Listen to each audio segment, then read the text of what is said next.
Hello my dear students, today's topic is sports and nutrition। आज हम sports and nutrition के बारे में पढ़ेंगे और स्पोर्ट्स एंड न्यूट्रिशन के अंदर मैं आपको बैलेंस डाइट के बारे में और हेल्दी वेट कंट्रोल के बारे में, बीएमआई के बारे में और pitfall of dieting, food intolerance, food supplement और कंपटीशन से पहले, कंपटीशन के दौरान और कंपटीशन के बाद किस प्रकार की डाइट लेनी चाहिए। और इस स्पोर्ट्स एंड न्यूट्रिशन जो हमारा सेकंड यूनिट है, इसका जो मेन टॉपिक है न्यूट्रिटिव कंपोनेंट ऑफ डाइट और non nutritive component of diet. मैं दोबारा बता रहा हूँ आपको, nutritive component of diet and non nutritive component of diet, ये जो मेन टॉपिक है इसको भी मैं आपको जो है पूरी डिटेल में मैं आपको बता रहा हूँ। जितने भी सेकंड यूनिट के टॉपिक्स हैं, 5 टॉपिक्स हैं, उन 5 टॉपिक्स को आपने करना है और इसी वीडियो के नोट्स आप बना सकते हैं, अदरवाइज आप अपनी बुक में से नोट्स बना सकते हैं। एक बार दोबारा सुन लें, बैलेंस डाइट के बारे में, स्पोर्ट्स एंड न्यूट्रिशन के बारे में, nutritive component of diet, non nutritive component of diet, healthy weight control, pitfall of dieting, food intolerance और कंपटीशन के दौरान कौन सी डाइट लेनी चाहिए और फूड सप्लीमेंट्स के बारे में। तो चलिए हम आप इस सभी स्पोर्ट्स एंड न्यूट्रिशन के बारे में जानकारी लें।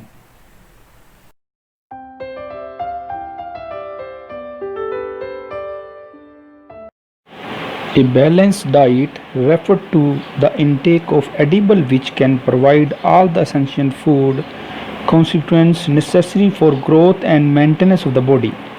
एक संतुलित आहार वो आहार होता है जिसमें हर प्रकार के कंपोनेंट्स ऑफ डाइट्स हों, हर प्रकार के न्यूट्रिएंट्स हों, जिस प्रकार की protein, carbohydrates, fats, vitamins, minerals and water, ये सभी चीज़ें उस आहार में हो, वो ही आहार एक संतुलित आहार कहलाता है। और न्यूट्रिशन किसे कहते हैं? Every individual in this world want to lead a healthy life. Food is the main basis for maintaining health. और न्यूट्रिशन को साइंस की डेफिनेशन के अंदर साइंस ऑफ फूड बोलते हैं, जो कि जिसका रिलेशनशिप जो है वो हेल्थ के साथ है।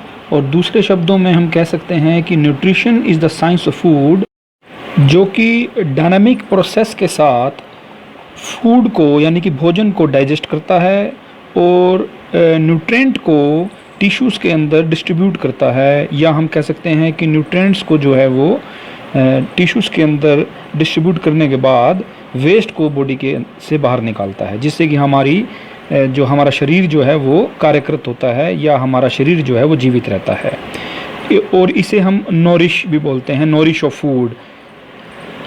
अब हमारा जो मेन टॉपिक है इस लेसन का वो है nutritive and non nutritive components of diet. Means कि आपको न्यूट्रिटिव कंपोनेंट्स ऑफ डाइट के बारे में बताना है, जैसे प्रोटीन, कार्बोहाइड्रेट्स, फैट, वाटर, और फिर उसके बाद आपको जो है नॉन न्यूट्रिटिव कंपोनेंट डाइट के बारे में बताना है।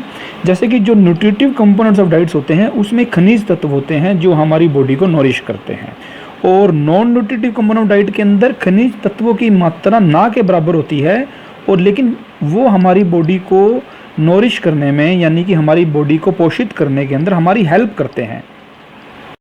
Meaning of healthy weight. Usually an individual who has healthy weight leads a healthy life which is a reduce risk of disease. इसका मतलब है कि वो एक स्वस्थ वेट के साथ जो है अपना जीवन यापन कर रहा है। दूसरी भाषा में हम ये कह सकते हैं कि अगर किसी व्यक्ति का भार जो है, जो बॉडी का उसका वेट जो है वो कम है या ज़्यादा है, तो वो एक स्वस्थ जीवन नहीं जी रहा है। नेशनल इंस्टीट्यूट ऑफ हेल्थ के according a healthy weight is considered to be the one that is between 19 and 25 BMI, means की body mass index. If the body mass index is between 25 and 29, an adult is considered overweight. If the BMI means body mass index is 30 or greater, the person is considered to be obese. राष्ट्रीय स्वास्थ्य संस्थान के अनुसार अगर कोई व्यक्ति 19 से 25 BMI के बीच में है तो वो उसका एक हेल्दी वेट कहलाता है। अगर उसका BMI 25 से 29 के बीच में है तो वो ओवरवेट कहलाता है, और अगर उसका BMI जो है 30 या 30 से ज़्यादा है तो वो ओबस मैंने मोटा कहलाता है, यानी कि वो व्यक्ति फैट कहलाता है उसके अंदर। In simple word, it can also be said that a healthy weight is that weight which lowers an individual's risk for various health problems such as heart disease, stroke, high blood pressure, diabetes, etc. अब body mass index मैं आपको पहले भी करवा चुका हूँ और इसका एक चार्ट जो है वो मैंने आपको दिया हुआ है। बॉडी मास इंडेक्स का जो मेथड है वो है weight in KG by weight in metre square, या फिर आप उसको weight by height into height भी कर सकते हैं। अब वेट कंट्रोल करने के मेथड कौन कौन से हैं? देखो, सबसे पहले है सेट एन अप्रोप्रिएट गोल, कि एक आप गोल बना लें, अपना सेट कर लें कि मुझे कितना वेट कम करना है, और फिर आप आगे ले stress on health not on weight, और हेल्थ के ऊपर स्ट्रेस दें, ना कि आप ज़्यादातर ये दें कि मैंने वेट ही कम करना है। पहले आप एक अपना फिटनेस लेवल लेके आएँ, अपनी कैलोरीज़ को कट करें, एक्टिव लाइफस्टाइल जो है वो जिएँ। नंबर 5, ब्रिंग्स आउट स्पोर्ट, किसी की स्पोर्ट ले लें, मिल करके जो है वॉकिंग करें या एक्सरसाइज करें, मिल करके योगिक एक्सरसाइज करें। अवॉइड फैटी फूड्स को अवॉइड करें, जंक फास्ट फूड को अवॉइड करें और ओवर ईटिंग को अवॉइड करें, तो इससे जो है हमारा वेट कंट्रोल हो सकता है।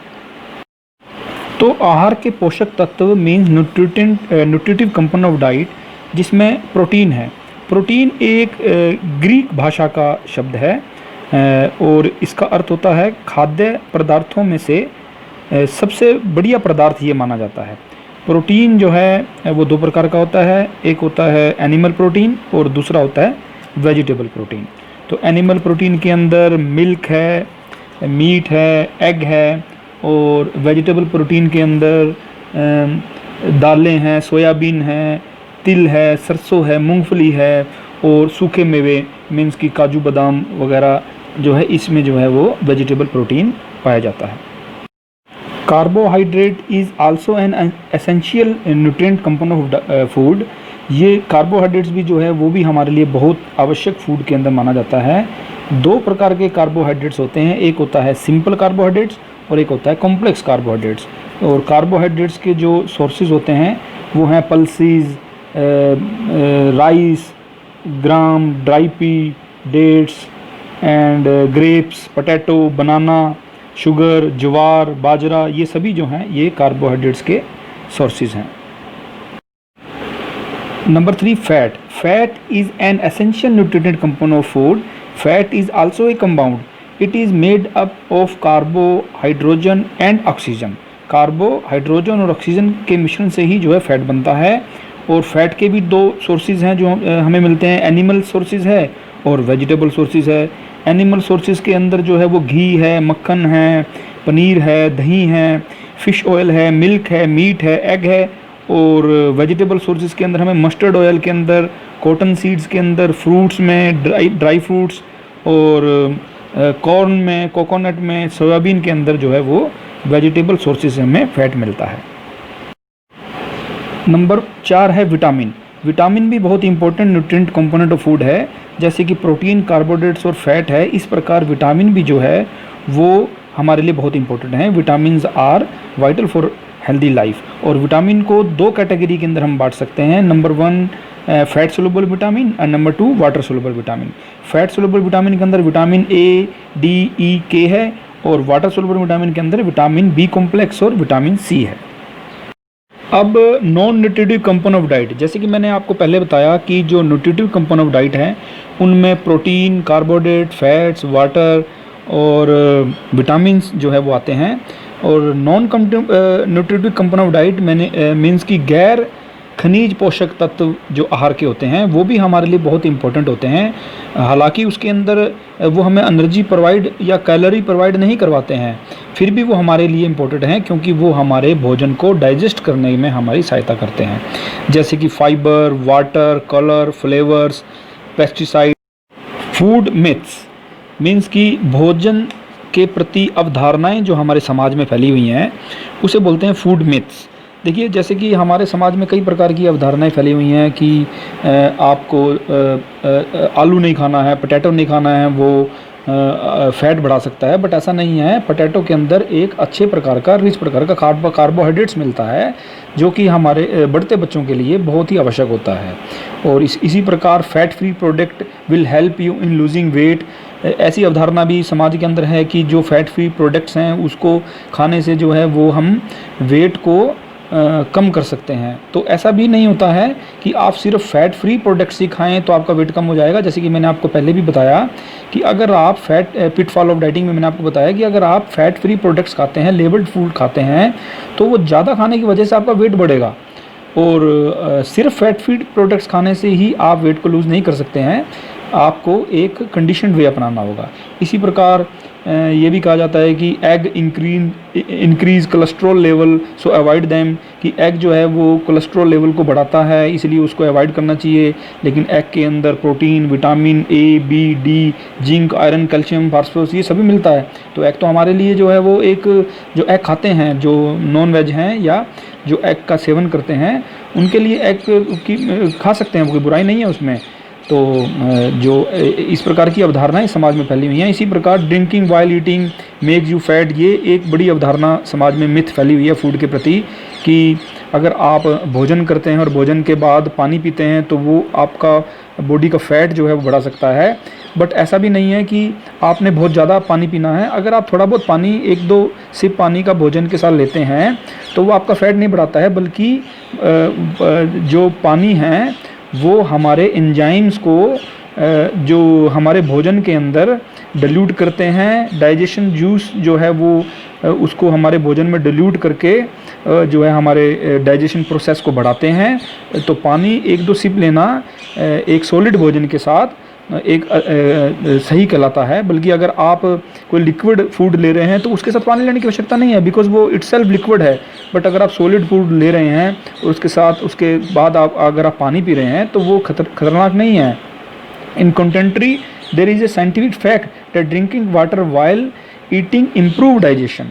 तो यहाँ जो है ये भी मिथ है, कुछ लोग इसको मानते हैं, बट साइंस कहती है कि अगर आप खाना खाने के बाद पानी पीते हैं, थोड़ा बहुत ज़्यादा नहीं, थोड़ा बहुत पानी पीते हैं, तो वो आपके डाइजेशन प्रोसेस को इम्प्रूव करती है, क्योंकि उसके जो खाना खाने भोजन के डाइजेशन के लिए एंजाइम्स और जो डाइजेस्टिव जूस जो हैं वो भोजन में मिल जाते हैं। फिर इसी प्रकार don't take milk immediate after eating fish, कि मछली खाने के बाद एकदम दूध मत पिए तो आपको जो है वो स्किन डिजीज़ हो जाएगी। बट ऐसा नहीं है कि भोजन खाने के बाद फ़िश का भोजन खाने के बाद आप दूध नहीं पी सकते हैं, बल्कि ऐसा कहा गया है साइंस में कि अगर आप taking milk immediately after eating fish, Indeed this product में बी टेकन टुगेदर, कि ये दोनों प्रोडक्ट जो हैं वो एक साथ लिए जा सकते हैं, फ़िश और दूध दोनों एक साथ लिए जा सकते हैं। ये भी एक मिथ है। इसी प्रकार starve yourself if you want to lose weight, अपने आप को भूखा रखें अगर आप वेट लूज़ करना चाहते हैं। तो ये भी एक फूड मिथ है कि अगर आप अपने आप को भूखा रखेंगे तो कैसे आप दिन प्रतिदिन कार्य कर पाएंगे, आप बीमार पड़ सकते हैं। तो इस को करने से वेट को लूज़ नहीं किया जाता, बिकॉज़ बाद में ज़्यादा फूड खाया जाता है जिससे हमारा वेट जो है वो बढ़ सकता है। तो कुछ लोगों की ये भी अवधारणा है, ये भी मिथ है कि एक्सरसाइज करने से make you eat more, exercise make you eat more, कि एक्सरसाइज आपको मोटा बनाती है। ऐसा कभी नहीं होता। एक्सरसाइज आपको फिट करती है, आपकी बॉडी में से स्वेटिंग पुट आउट होती है, जिससे कि जो आपकी बॉडी रिलैक्स रहती है और बॉडी के अंदर फैट कम होता है, जो कि जिसकी आवश्यकता नहीं है। जिस प्रकार फ़ैट जो है वो 2 प्रकार का है, सैचुरेटेड है, अनसैचुरेटेड है। तो फ़ैट भी हमारे लिए इम्पोर्टेंट है, बट जो फ़ैट हमारे लिए इम्पोर्टेंट नहीं है, एक्सरसाइज करने से वो फ़ैट जो है वो निकलता है बॉडी से, स्वेटिंग से, और बॉडी जो है वो फिट रहती है। अब नेक्स्ट है पिटफॉल्स ऑफ डाइटिंग। डाइटिंग मैंने भोजन को कम कर लेना, रिस्ट्रिक्ट कर देना, और बहुत से लोग जो है वो पतला दुबला होना चाहते हैं। आज आपको पता है कि मोटापे से जो लोग ग्रस्त हैं वो पतला दुबला होना चाहते हैं, बट हेरिडिटी जो है वो हमें बहुत इफ़ेक्ट करती है। हमारा जो एक वंशाकुरम जो हमारा वेट है या हाइट है वो उस पर डिपेंड करती है, हमारी हेरिडिटी पर डिपेंड करती है।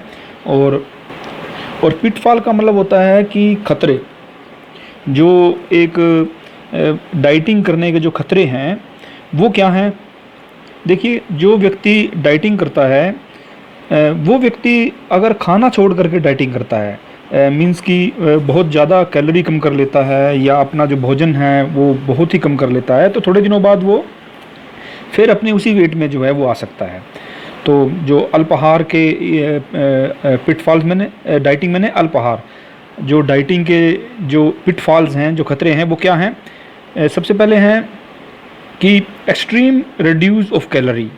अगर आप अपने बॉडी की कैलोरीज जितनी आपको चाहिए, अगर आप पूरे दिन के अंदर आप उतनी कैलोरी नहीं ले पाते हैं तो वो आपके लिए खतरा हो सकता है। देखिए रिसर्च ये कहती है कि 1800 यानी कि 1800 कैलोरी जो है वो एक वयस्क आदमी को अपने डेली फूड के अंदर जो है वो लेनी चाहिए। अगर आप उससे कम करते हैं तो इसका परिणाम जो है वो बुरा हो सकता है। दूसरा है रिस्ट्रिक्शन ऑन सम न्यूट्रिएंट्स। कुछ लोग जो है कुछ न्यूट्रिएंट्स को जो है वो रिस्ट्रिक्ट कर लेते हैं, जैसे जो है वो शुगर नहीं लेनी है या कुछ दूध नहीं पीना है, तो इस प्रकार भी जो है वो एक खतरा पैदा हो सकता है, क्योंकि जो हमारा जो कार्बोहाइड्रेट्स लेवल बॉडी का जो है वो उतना ही होना चाहिए जितना हमें हमारी डेली लाइफ रूटीन के वर्क के लिए चाहिए होता है। तो कार्बोहाइड्रेट्स को बहुत ज़्यादा कम कर देना भी जो है वो खतरे से खाली नहीं है।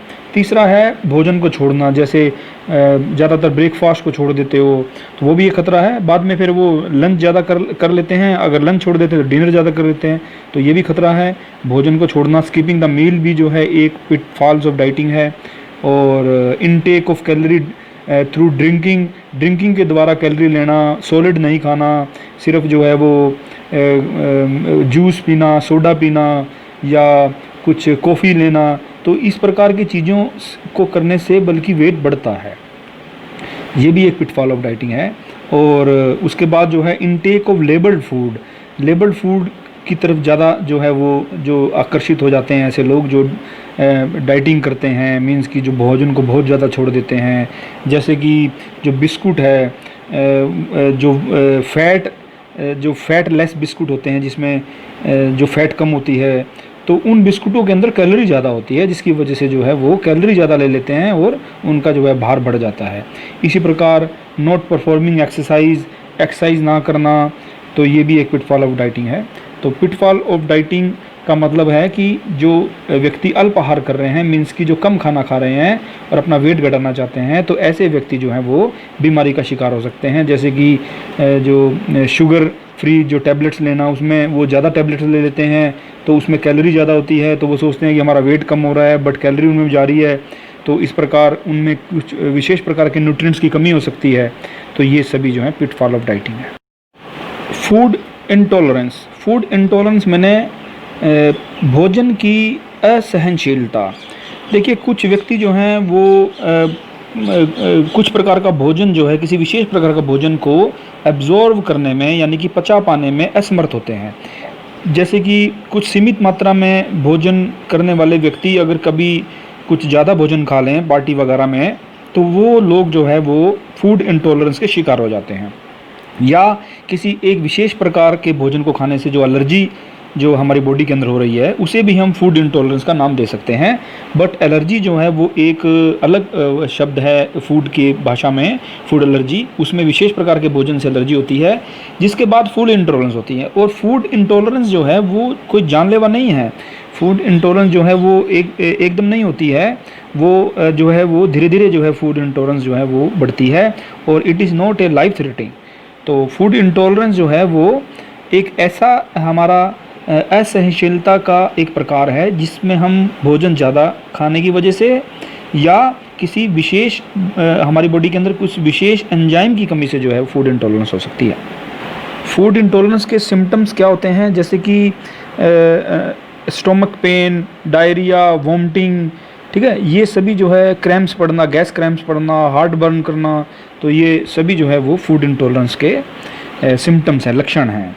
और फूड इंटॉलरेंस को बड़े ही आराम से मैनेज किया जा सकता है, क्योंकि अगर आपको पता है कि किसी विशेष प्रकार का फूड खाने से मुझे एलर्जी होती है या मैं उसको टॉलरेट नहीं कर सकता हूँ या कर सकती हूँ, तो आप वो भोजन मत करें, वो भोजन मत खाएं और आवश्यकता से अधिक भोजन मत करें। और डॉक्टर की गाइडेंस के अंदर जो है आप एक अपना ट्रीटमेंट लेंगे तो फूड इंटॉलरेंस जो है वो not a life threatening intolerance, ये बड़ी आसानी से जो है इसको मैनेज किया जा सकता है। Sports nutrition and its effect on performance, fluid and meal intake pre, during and post competition. Sports nutrition के बॉडी के ऊपर क्या इफ़ेक्ट पड़ते हैं, परफॉर्मेंस पे क्या इफ़ेक्ट पड़ते हैं, और जो हमने जो फूड लेना है कंपटीशन से पहले, कंपटीशन के दौरान और कंपटीशन के बाद कौन सा लेना चाहिए, तो ये टॉपिक है। सबसे पहले देखिए स्पोर्ट्स न्यूट्रिशन जो है, जैसे कि मैंने आपको बताया कि carbohydrates, protein, fat, minerals, vitamins, ये सभी जो है हमारे लिए बहुत आवश्यक हैं। जिस प्रकार एक आम व्यक्ति के लिए ये चीज़ें सभी इम्पोर्टेंट है, इसी प्रकार स्पोर्ट्स पर्सन के लिए भी ये चीज़ें उसी तरह ही इम्पोर्टेंट हैं, क्योंकि ये डिपेंड करता है आपके वर्क पे। फॉर एग्ज़ाम्पल आप ऑफिस वर्क करते हैं, आपकी सीटिंग ज़्यादा है और फिज़िकल वर्क आपका कम है, तो आपको इन सब की मात्रा की ज़रूरत तो है, परंतु आपकी अकॉर्डिंग है, आपके अकॉर्डिंग है कि आप कितना फिजिकल वर्क कर रहे हैं। थोड़ी बहुत एक्सरसाइज कर रहे हैं तो वो जो इन सभी न्यूट्रिएंट्स की जो मात्रा है वो बढ़ सकती है। और अगर आप इंटेंस वर्क कर रहे हैं, तो इंटेंस फिजिकल वर्क कर रहे हैं, ज़्यादा फिजिकल वर्क कर रहे हैं, तो इनकी आवश्यकता ज़्यादा है सभी की।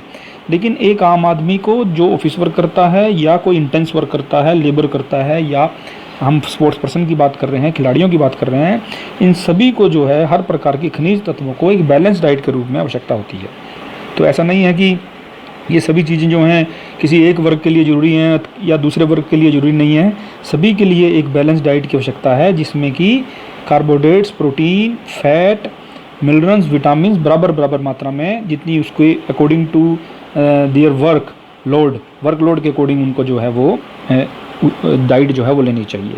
अब बात है न्यूट्रिएंट्स बिफोर द कंपटीशन। देखिए कंपटीशन से पहले जो है वो हमें एक लाइट जो है वो ब्रेकफास्ट करना होता है, जैसे कि जिसमें कुछ कार्बोहाइड्रेट्स हों और कार्बोहाइड्रेट्स के साथ कुछ इस प्रकार के प्रोटीन हों, जैसे कि मक्खन है, ब्रेड कार्बोहाइड्रेट्स के अंदर आती है, मक्खन प्रोटीन में आता है, मिल्क है, ये सभी जो है हम ब्रेकफास्ट में ले सकते हैं। और उसके बाद 1 घंटे के बाद या 2 घंटे के बाद हम कंपटीशन खेल सकते हैं।